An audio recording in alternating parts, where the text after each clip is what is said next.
Weird History.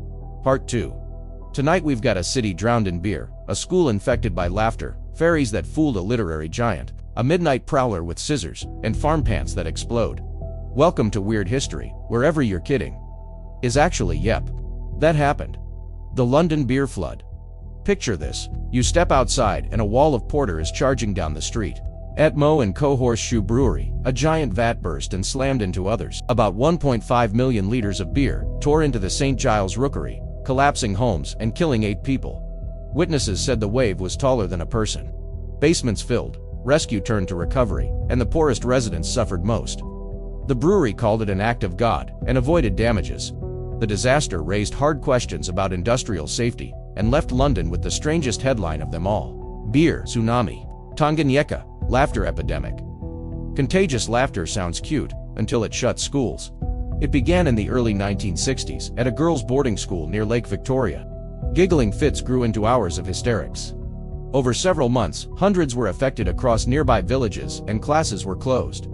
Doctors found no pathogen. Many historians see it as mass psychogenic illness, a stress response spreading through tight social groups, almost like a meme. The laughter came with anxiety, fainting, and rashes. So less joy, more collective overload. The takeaway is simple. Moods and fears can spread without a microbe. The Cottingley Fairies. 2 cousins, 5 photos, and a world ready to believe. Cottingley, Yorkshire, 1917, a stream, a borrowed camera, and suddenly fairies on the prints. Elsie Wright and Francis Griffiths posed with paper cutout fairies by the water. When the plates were developed, the figures appeared to dance.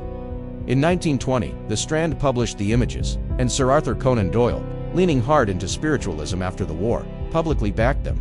The trick was simple but clever.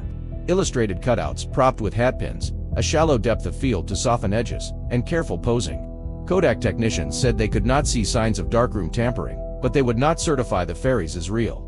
A photo expert called them genuine photographs of whatever was in front of the lens, which only boosted belief. Newspapers splashed the girls, theosophists toured lantern lectures, postcards sold, and letters poured in from people claiming their own sightings. Decades later, the women admitted staging the photos, though Francis held out that the final image was real. In the end, the fairies were not the story. Belief was. The Phantom Barber. Lock your doors.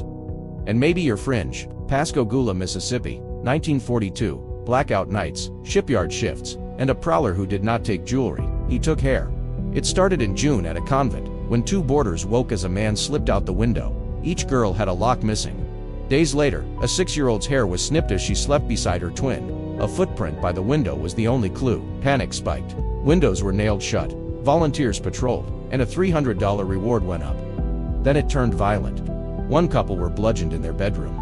Elsewhere, a woman smelled a sickly odor, fell ill, and found 2 inches of hair gone, suggesting a chemical like chloroform. Police arrested William A. Dolan, a 57-year-old chemist with a local feud. Hair and scissors were reportedly found nearby. He was convicted only for the assault case, never for the hair raids, and was later released early. So was Dolan the barber. 1 culprit, a few copycats, or wartime nerves, turning every creek into a boogeyman. New Zealand's exploding trousers. If your pants start smoking, you might be a New Zealand farmer in the 1930s. The sodium chlorate weed killer they were using soaked into their clothes. Dry them near a fire, and boom. Reports describe trousers smoldering or even erupting when sparks hit the treated fabric. Sodium chlorate is an oxidizer. Mix it with natural fibers, add friction or flame, and you have budget rocket pants. Those wardrobe malfunctions pushed safer handling rules and gave us one of the most unforgettable occupational hazard headlines in history. Which one broke your brain? Beer Tsunami, Laughter Plague, Fairy Fraud, Midnight Barber, or Exploding Pants? Tell me in the comments.